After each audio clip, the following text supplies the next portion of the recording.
องเอ้ยเรื่องของผัวเมียมีปัญหาต้องเคลียร์กันอยู่ตลอดผิดกันมากก็เว้าหอดเรื่องยาป้าหนีแต่พอยามใจดีเสียงเว้ากันคอยคำหวานออดอ้อยหยอกกันไปนำมือใดดีผัวนอนค่ำให้เหมือนคืนตื่นขึ้นมาหน้าสดใสถูกใจมีแห้งดี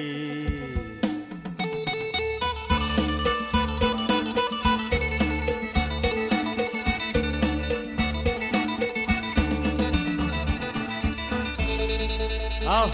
ว่าเรื่องผัวขี้เหล้าเมามาหาแต่มูกินสุมือมีงานเลี้ยงอยู่บ่เศร้ามือนึงตั้งวงเหล้าเอิ้นให้มูมาเฮือน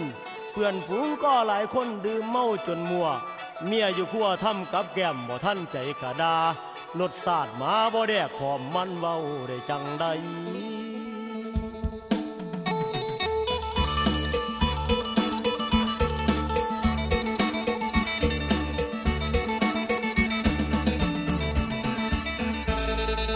เมียทนฟังบ่ได้บ่ายเอาไข่อยู่ในครัว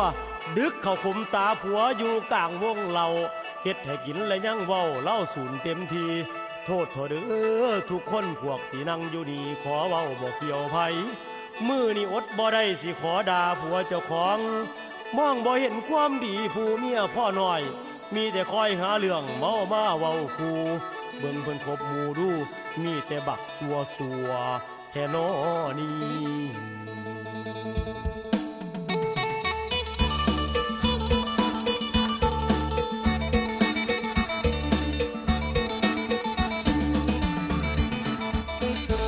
หัวกระสุนเต็มที่โวยวายขึ้นบักใหญ่เมียดึกไข่ใส่หน้าอายเพื่อนกะพ้องกัน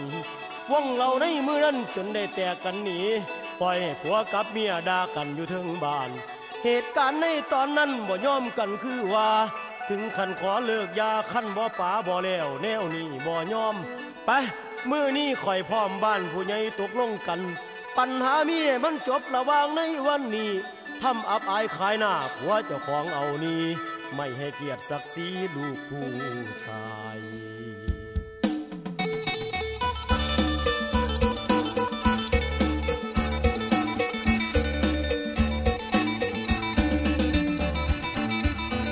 ทั้งสองฝ่ายตกลงกันบ่ได้ให้ผู้ใหญ่ประสานใจเรื่องมันเป็นจังใดให้เว้ามาเบิ่งก่อนหน้าคันสิห่างสิยาต้องมีเหตุมีผล